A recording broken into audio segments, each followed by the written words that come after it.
Voilà, merci na bana nzambe nyonso. Nasengi bino pour s'abonner na RK Pro TV pa ya moi nanga Rais Kangi. Donc vous s'abonner pa inaye RK Pro TV. Vous s'abonner ebele massivement de Tolobaka et pour na plus ba émission chrétienne mingi o nzamba sala makazi apesa e makoki ya kochaka kati na bino bana nzambe batant oyo bokoki ko se retrouver na makambo nzambe. Donc na pesi bino directive bande konanga vous s'abonner na RK Pro TV et pas web bola na makambo nzambe nde bola. Tout ce qui est chrétien, donc des œuvres chrétiennes, pour la édification de l'église Corps de Christ. J'insiste, RK Pro TV, vous s'abonner massivement pour nous retrouver par ya Makamanzam. Na ma part ya ngai mo pende kona bino de la foi et ko leka kuna et pas ya moi na biso Rais Kangi. Que le bon Dieu vous bénisse. Alors, abonnez-vous massivement et surtout n'oubliez pas de décrocher la cloche de notification pour ne rater aucun de nos programmes. RK Pro TV. Grande est notre joie de vous retrouver encore dans la télévision Nabino pour nous cette grande émission Bravo Jésus. L'émission que vous avez l'habitude de Kolanda chaque mercredi à RK Pro TV et le monde Moussali Nzambe, évangéliste Joseph Mukambilo. Merci pour nous dimanche que vous allez connecter Kolanda information. On a deuxième numéro nango et Nkolo à Pambola Bisso. Liboso à micro c'est votre frère l'évangéliste Joseph Mukambilo. Un grand merci na initiateur ya chaîne de Konabiso Rais Kangi Nzambe Pambola et une bénédiction spéciale à mon père spirituel le révérend Iber Mouyou. Na linga ki na rappeler biso annonce on a sukisila ki nango maté ya mukolo ya numéro eleki. Na yebisa ki biso ete nkolo ataki biso à cœur na mois de décembre to ke notala bandeko na biso aborfele nzamba pambola bandeko balaka ki biso babi papa vraiment nkolo ataki biso pe na motema to participer na événement où le Seigneur ne manquera jamais au pambola bino na yebelo komo ko ete ko pesa offrande de pas orphelin spirituellement za hôtel oza ko ériger lobby et ko bunda pe pona yo et longi so pe na likamoko sans que bonde lo fongola mungo pa ya nzambe. Pourquoi? Parce que na vie toza exposé na makambo ebele lelo za bonne santé o ekoyela o lobby o yebité oyebi na pesa ka exemple moko soko za na carte bancaire na yo eza crédité te ato lingo sala bacha mo sala bacha ezate faut carte za la crédité tout comme pe ba prière alliance na biso na nzambe ba kondima na biso justice na biso ba sacrifice na biso ba offrande to pesaka conduite na biso eza ko constituer lokola ba crédit au toutiaka na dépôt ya lola et quand tu seras dans les besoins au rappeler nzambe nzamba ko salo bola mkobo sanate nzamba za na deux livres liboso na ye premièrement livre ya vie deuxièmement livre ya souvenir lingo koti sa kombo na événement oyo o tozonga ko kende ko rendre visite et pas ina bana biso ba orphelin na décembre awa contribuer selon makoki na yo komela biso na numéro 199 oyebisa biso pe tokozanga te ko rappeler yo nyonso kozana ngo tindi ezala misolobo ezala eloko pour na décembre tokende otala bana na biso orphelin et le Seigneur ne manquera jamais de vous bénir. Merci. Nous continuons sur notre thème Otozaï Kolobela, le réalité cachée. Le réalité cachée. Na premier numéro pasteur Joseph Mukambilo a souligné que comprendre que na kati na vie ya mutu ezo dépendre na ba information oyo azana ngona possession na ye. Kobosa na eloko ti. Votre progrès dans la vie, votre épanouissement dans la vie dépend de niveau, il y a connaissance, il y a information oyo ozanango. Oyebi ezana mutu moko boya kendaka na auditoire, jeune moko akenda na auditoire, papa moko mukolo atangisaka ye. Alobi après 6 ans, jeune wana babengiye médecin. Après 6 ans, jeune wana babengiye juriste. Après 6 ans, babengiye communicateur, babengiye manager. Pourquoi? Parce que les informations oyo azui epesi qualification moko na société. Pour vous dire aussi les informations bibliques, les informations divines que Dieu nous donne par le biais de ses serviteurs, ça nous qualifie à la vie na kati ya ba domaine na biso. Voilà pourquoi, à ce qui concerne ces informations, na kati na matière otozolinga to sunga biso comprendre que eza na ba information mususu vie na yo ezo dépendre na yango. Osa la fière, ondima te ta vie ezo dépendre na ba information wana. Voilà pourquoi na bisa ki biso oyo nyonso mutu ayebi yango tende ezalaka na mokili. oyo nyonso mutu amona yango tende zakana pourquoi tant to sara ba voyage au kenambo kamoko tala mai opé et mai opé zalaka en bon nzeto opé opé fruit opé zali en bon est-ce que tant yo kamwe fruit wana ezamu kolonzamba salango na mukili non exista kinango mais et pas inayo ezalaki une réalité moko cachée. Donc c'est un peu ça. Et tout sunga qui biso na premier numéro kolobaki. Le réalité cachée, ce sont les informations absolues, ce sont des vérités absolues mais qui échappent à la connaissance de l'homme. Vous voyez, ce sont des vérités absolues, ce sont des choses qui existent et bel et bien malheureusement motonda yebi angoti. Yami balé to sunga ki biso kolobaki. Il y a 3 outils au Nzambe à Salelaka pour nous permettre de comprendre de réalité cachée. Premier outil, c'est le temps. Pasteur Joseph Atia qui biso na numéro liboso to comprendre que le temps c'est un révélateur. Temps ouais est révélaka. Au moni mutu musule boko benga mobola, mais après le temps, après des années, vous comprendre ça qui mobola ta qui riche. Le temps a révélé comment sa véritable identité.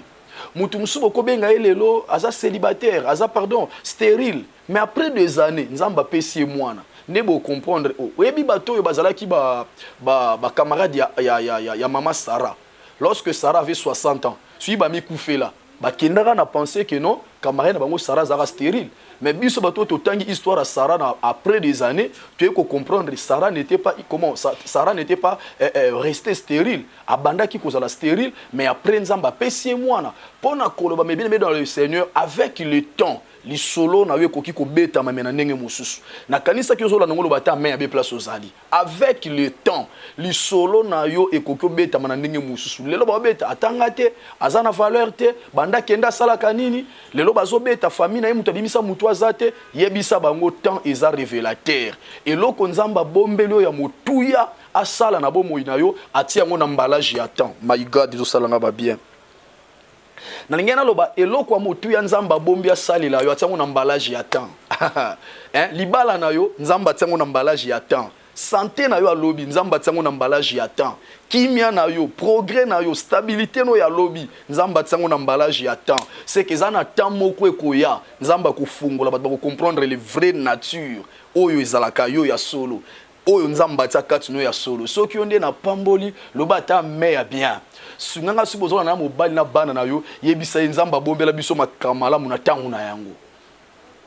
Bozola d'émission Bravo Jésus na RK Pro TV.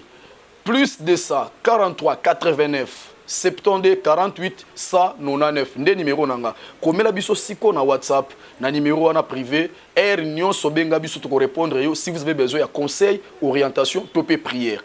Premier outil on nzamba salelaka c'est le temps. Bande ko tango eza révélateur. Oyebi na batambo ko boezalaki avana lia faut que ndo telema papa maman batekaka malewa na coin osombi kwanga bateli yo na Thomson bateli yo Thomson na fumba ambale oyekolia pourquoi parce que j'étais célibataire mais après ce n'est plus le cas. Oyebi na batambo mususu on m'appelait Joseph Junior mais maintenant il y a des gens qui m'appellent papa obligatoirement parce que naza tata na bango na mosuni avec le temps. Un jour, je me souviens que Moussa Nzemwa Kuta Nangai, Abisa Pesinga prophétie. Abio papa, Nzamba Ebisinga Nengoza, wana vina yo robotate. Oui, je vous dis c'est que vrai. Ozakanabana na mukongo na autre madame Azola Nangai a ebi témoignage oyo. Robotate, Rosimba mwana te na vina yo. Après c'est prophétie. Mais après le temps est ici, ça qu'il faut prophétie, ça qu'il faut vraie prophétie. Na peso offrande te. Na pesa sacrifice te na bonde la pe pona ngote.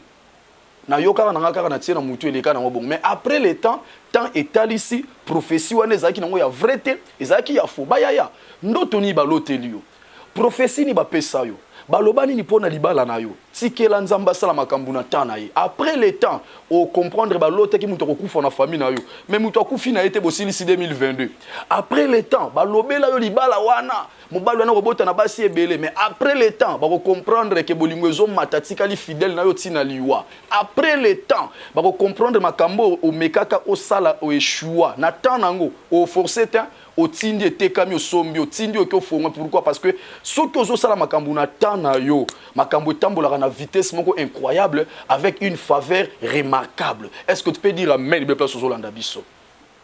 Premier révélateur ya ba réalité cachée ezaka le temps. Oyebi suko ningo yeba mwana oyo hein comment dirais-je, tant que tu na mikie, moi na mwasi, au moins na 6 ans. Mais tant que na 12 ans, 18 ans, 25 ans, ils ont apparition ba organe mususu na kati ya nzoto na ye. Apparition na linko lobanini. Et yete ezala ki nango, mais tant nango ekoki et se manifester et bimi. Na pesa ta ya banzete. Oyebi oza na nzete mo bokimelaka moi. Ah moi to kima. Ah nzete on a to se serva konka, to se servara na yango kana ombrage nango. Mais soki saison nango tant nango ekoki. Kaka nzete bokimelaka moi ekobotela bino safu, eboteli avocat, eboti ba orange, eboti ba fruits, boteki esungi pe famille. Pour vous dire que avec le temps, ce qui est caché, ça peut être comment révélé. Au cause na camarade lelo azandokia oyeba te mutu aliaka OCC ye mutu abundi mais tika tamba ndeko tia mabolongo na se lobela ka nzambe yango kolobaka te nzambe nazobondela eloko ezo changer te te eloko ezo changer nzambe na luki onvula mobimbo salelinga nini te asaleli yo nzambe baluka ko ndenge nini na keba na ndiba mateya ba programme ya ba 17 boye ya ba service boye na bengi ba prophète na eloko e changer nango te malade ngo esila te yo ndozo yeba te tikela nzambe temps. Si que l'ensemble temps, kobo sarate Joseph ayebisio lelo temps eza lokola emballage o nzamba bombela biso biloko malamu. So ki nzamba zotika o vivre c'est que nzamba yebi o yazo bongisa pona yo. Est-ce que koloba amen ya bien? Écoutez la pensée de Dieu. Deuxième outil où il permettra de comprendre la réalité cachée, ezali nini, ezali les hommes. Vous voyez? Nzamba tia kabatu nzinga nzinga na biso, nanzela ya masolo, nanzela ya ba échange pouvait comprendre makamususu oyo yebate. Wana lobela ki on émission le qui troisième to baki par sa parole, par la parole de Dieu, par le Saint-Esprit. Et il y a beaucoup de voix que Dieu utilise pour nous faire révéler des réalités cachées. Et tu es qui point qui est important parmi les réalités cachées où esengeli muto yeba na vie na a maîtriser et loko aliboso esengeli muto comprendre identité spirituelle na ye. Il est qui spirituellement? Pasteur Joseph après ce texte moko na Genèse chapitre 49 verset du 7. Genèse 49 du 7. Kuna Bible lobi Jacob a lobi et pas ya Dan. A lobi Dan ozali serpent. Oya ko soit talon ya nani? A soit talon ya chevalier.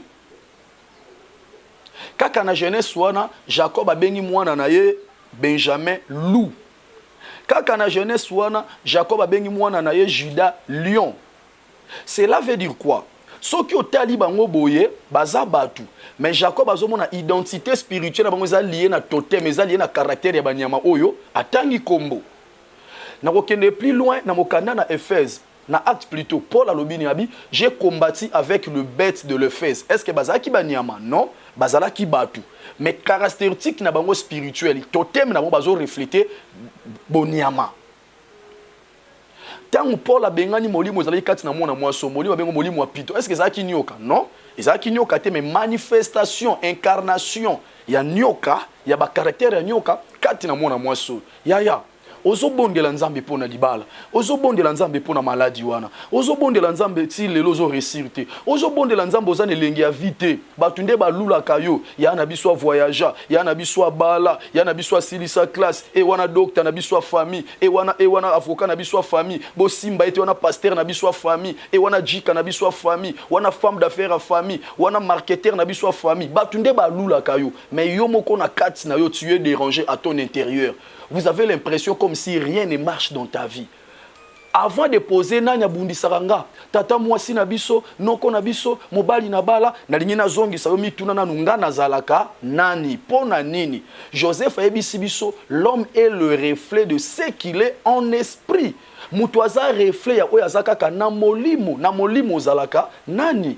Na pesa kibino témoignage na lota servante ya nzambe moko kati na biso eko pesa nga pesa biso témoignage abi aloti ndoto aza mwana mwasi mazana ba sexe mibale ayeko lota lisundoto mususu etali sakaka amo mobale obeta ba brique ayeko lota ndoto mususu na kati sa mariage mais ya lati veste mobali pa lati veste. Cela veut dire nzamba zotali sa identité spirituelle na ye siko yo na butu olota koza mwana mobali est-ce que na moyi ovana na ndako libala yo na butu balota ko lion olota ba lion bazolanda yo yango mona kozalaka trop agressif osilikaka pamba o s'enflammera ta na likambo mukie ozana ba incompréhension moko exagéré oza na hypocrisie moko exagéré, oza na mensonge moko exagéré, oza na appétit sexuel moko exagéré. Yo soki obimina mwasité, obimina mobalité, après 2 jours okoyoka bien te. Pourquoi? Parce qu'il y a un esprit qui possède ton esprit. Frères et sœurs, je vous en supplie par l'amour de Dieu, connaissons-nous d'abord nos identités spirituelles. Et cette connaissance va nous pousser à la prière. Écoutez mes bien-aimés, vous savez la révélation nous pousse à la prière. La prière nous amène à l'obéissance. Et l'obéissance des orientations divines, cela nous propice à quoi? À la délivrance.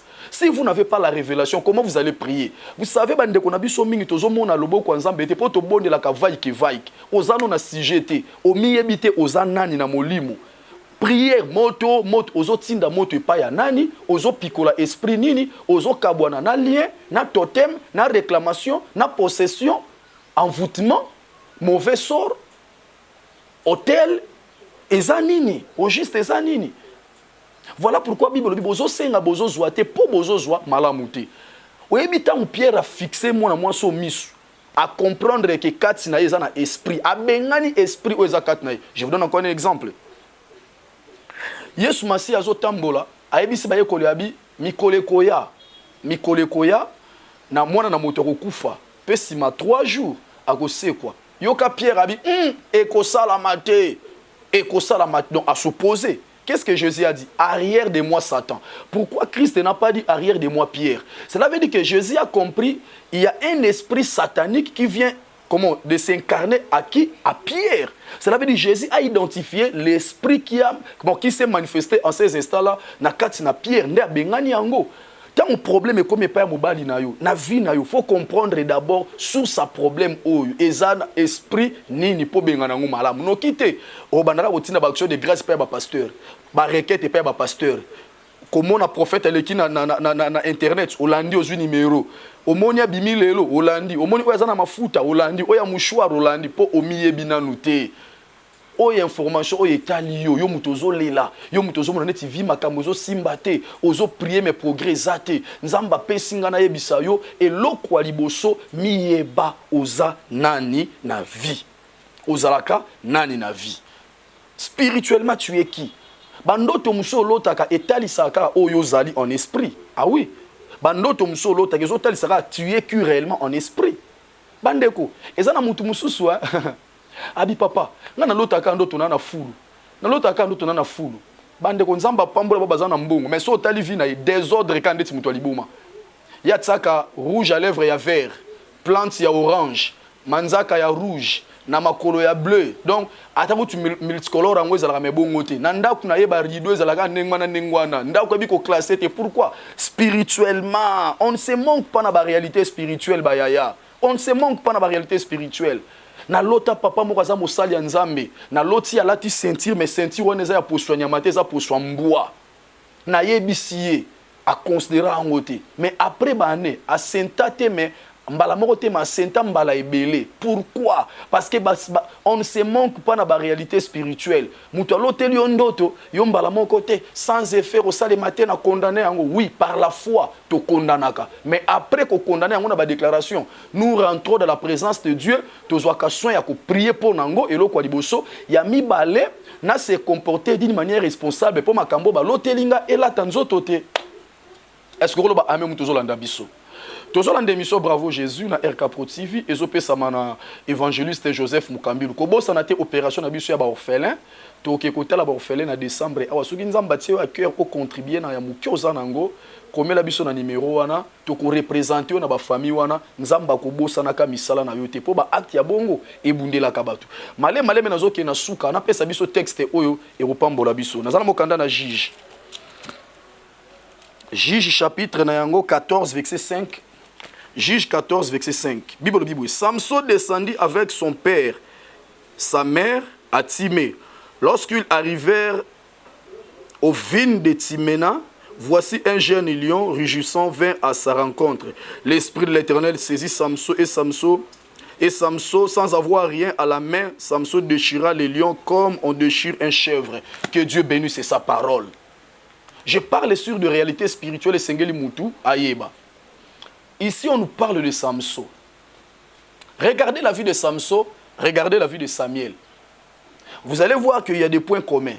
Oui, il y a des points communs. Premièrement, Samson azaki naziréen. Naziréen azaki loi moko epai na ba juif. Et bandai ko sala boy. Soki oboti mwana okoki ko consacrer epai na Nzambe. Ezalaki na deux dimensions en naziréen. Premièrement, qui naziréen temporel. Exemple, ba consacrer yo 10 ans. Mais après 10 ans, ozongi na vie normale. Mususu pe ezalaki ki naziréen moko temporalité mais qui naziréen éternel ba consacrer yo libela. Sikoyo ba naziréen wana bazalaki na conduite de vie na bango. Ezana biloko bazalaki ko sala te ba bande ko benga bango bato ekila. Oui, il y a des premièrement Samson Samuel bango be bazalaki ba naziréen bazalaki consacré pa ya Nzambe. Ya mibale ba maman na bango bazalaki ba stérile. Ya misatu ba kola pe na ba famille chrétien kuna azwami na prière awa pa azwami na prière. Mais différence ezali oko remarquer via Samuel bazolo Samuel monta au temple. Mais comme il n'y a pas Samson, Samson descendit chez le Philistin. Donc Samson, Samuel azo mata, mais Samson azo kita. Et l'okoni ne sali Samuel a mataka, Samson a kita, c'est l'esprit de l'erreur. Sunganga place aux bien l'esprit de l'erreur.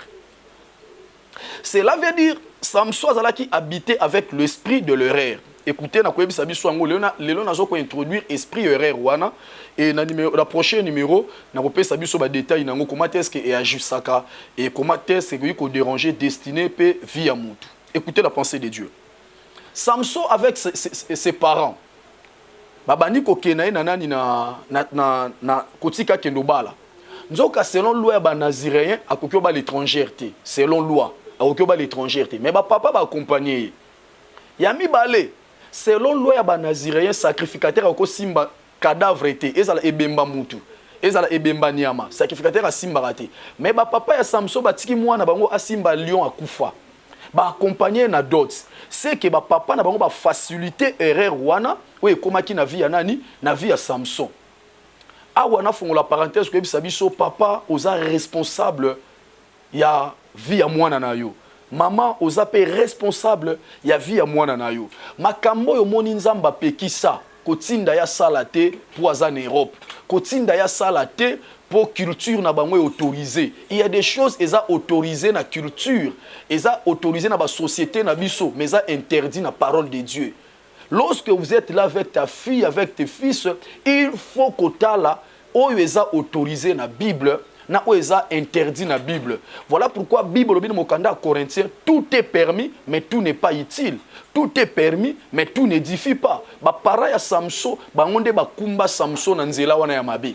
Ba para ya Samson bangonde ba sala que Samson a se retrouvé na maboko ba ya Dalila akufa ndenge akufela wana. Pourquoi? Parce que ba para bazomona mais ba réagir te. Ba para bazomona mais ba zui décision telle que la Samson. Ba para ba comprendre ce que notre fils est en train de faire eza interdit na ba loi na biso mais ba para ba encourager. Combien de fois ba sorti ba nano ba kendaka oyebi bien na Bible ezaka bongo ti oyebi bien nzamba pekisa ngo oyebi ba okomela te kolata te ko kindumba te tout ça tu le connais mais pourquoi ça na courage wana te toi tu te dis que ah papa pasteur na pekisa bango na pekisa mobali na pekisa mwasio na pekisa et non nous devons garder nos maisons sanctifiées. Nous devons garder nos corps sains. Nous devons garder nos familles, comme on a été, il y a pureté. Pourquoi? Parce que bisika impureté zali, moi nzamba soupa ma pamboli et kozalate. Nzamba pambola biso. Cela veut dire quoi? Esprit d'erreur et kambi Samson akende kosala makambo asala kiwana ti vi na yebe bandenge beba kiwana. Oui, bande konanga ezana bato ebele esprit na ye ezalaka dominer, ezalaka ronger, ezalaka assujetti na force to bengi l'esprit de l'erreur. L'esprit de l'erreur. Esprit ya erreur et kotindika mutu asala choix ya mabe lelo lo bien regretter esprit ya erreur et kotindika mutu lelo aloba non na likambo esenga ki aloba oui pour avantage ne ya lobi. Esprit ya erreur et kotindika mutu aboya mobali ya bien andima o ya mabe. Esprit ya erreur et kotindika mutu comment a cerner l'opportunité te m'a regretté après peut-être que ils ont comme là pour kambaka vie na ba esprit a l'esprit de l'erreur, c'est-à-dire de petites choses yango nde bebisaka makambo no minene. De petites choses yango nde zo détruite foyer na yo. De petites choses obika ate langage ya muke kana ebisie réponse à muke bo lobanaka muke eloko silikila yango wana suka okenda kenaye. Toi tu crois que au sali yango na posa na yo, mais après oye ko comprendre tu étais habité par l'esprit de l'erreur. Combien de personnes balongola bango misala, combien de personnes babotola bango confiance ba pesa bango, combien de personnes bakangela e porte, pourquoi une petite erreur à sala et kangela ami ba na yeba kitelo koni netinda kingai, peut-être ça langage au tenaka, hein, na yeba kitelo koni netinga na lobela e bongo na répondre e bongo na yamba e bongo na kabila ya valeur wana na yeba kitelo koni etinda kingai na sala choix wana na yeba kitelo koni etinda kingai. Écoutez la pensée de Dieu. Tant boko tikala na simémission oyo botia mabolongo na se yebisa nzambe na ndako na famille oyo tozo benga na l'esprit de l'erreur, tozo benga na molimo ya erreur, esprit erreur et kokoti sabino na nzela ya mabe boko yeba boko taki na nzela mabe tango déjà bo avancer. Ah oui, Saül la longwa roi te pour akoya kina mwasi, Saül la longwa roi pour esprit erreur mte kamba kiye. Ce que le bien mène à yebisa yo. Écoutez la pensée de Dieu. Nzamba yebisi Saül habitala kende na mboka ya nguna na yo boma biloko nyonso komona ezala mutu niama ndeke tout de voix on interdit tumba, mais Saül tanga monenga bi ete agaga roi na bango na boma ete bangombe ya kitoko na boma te erreur kaka ya mukia sali aye nango na Israël. Samuel ayabi Saül outi guerre oye na nini o tala roi na bomi ete roi yeyo bangombe ya mafuta na ye na bango yango yo. Samuel abi est-ce que na Israël bangombe zate sinenge nzamba ebise ko boma ayeba kita na posa bo tumbele mbeka oboko tumbele sengeli ke utakuna nzamba lobi a partir ya lobo konjina yo esili comment na erreur amuke esprit ya erreur ekoki ko bimisa yo na bisiko yo beta 15 ans.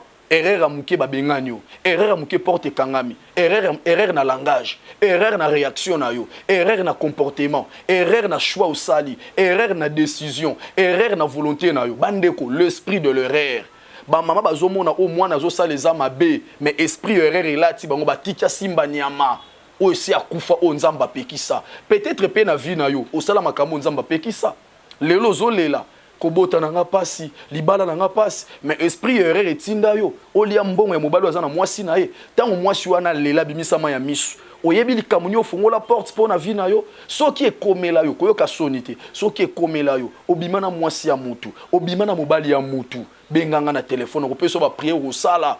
Na orienter plutôt na prière et le Seigneur va te pardonner et en plus il va te libérer. Sinon, problème moi nezaka malédiction ya yote moktikeli yango pe bana na yo. Bandeko eloko ya esengo moboti alingaka tango anuni tango makasi ezate bana ne bayela ke ba sujet ya louange makambo esengo ke bayela makambo ya mawa o ezoleka na famille na ba foyer na bango pona koloba ete tu as la possibilité ya kosilisa bitumba o bandisaki par ton erreur. Écoutez la pensée de Dieu. Bible lobi na mokanda Jérémie chapitre 7 verset 4.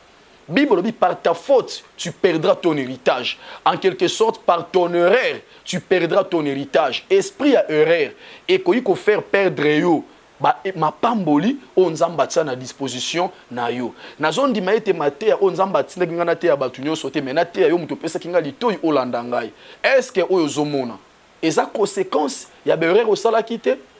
Soit qui osa consciente, soit conscient que ça beurre au sala qui ne passe. Est-ce que si au kabona esprit wana keba et koki ko agir pe lelo et bebiselo ya lobby. Nzamba pambola biso na matière toujours on assure le réalité cachée. Lelo to comprendre encore une autre vérité ou esa réalité cachée et koki ko détruire lobby ya mutu to bengango l'esprit de l'erreur. Et cela qui pas na Samso et causer ba dégâts ou et causa ki wana esprit erreur. Samso atiki basi ya kitoko na mboka na erreur ka okene kolinga et pas ba philistin ya ngwana nde kumbaye na mawa na bitumba ndenge vina epe suka na maboko ba philistin mais ngana bondeli pona yo au nom suprême de Jésus-Christ de Nazareth vina we ko suka ndenge ya Samso te vina we ko suka ndenge ya baboti na yo te vina we ko suka ndenge ya babokilo na yo te et ko suka te ndenge bat bakanisa ko suka la pourquoi information oyo zui et ma délivrance na santé na yo et ma délivrance na finance na yo na ndaku na yo na kawana e umeli et ma délivrance ya kokoka soki olobi ya main etika la partage na yo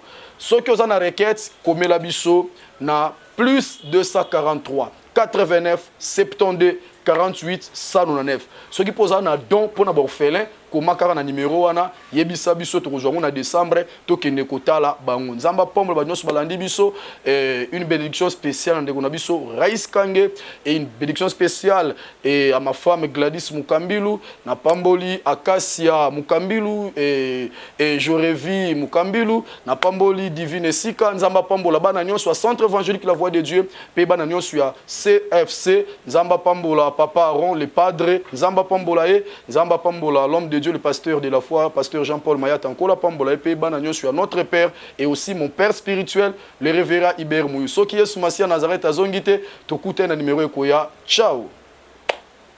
Abonnez-vous sur RK Prod pour équilibrer votre vie. Un programme consistant pour votre vie chrétienne. Campagne évangélique. Prédication. Prière.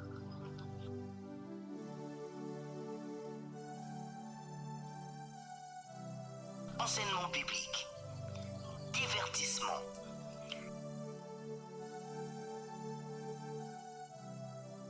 cinéma,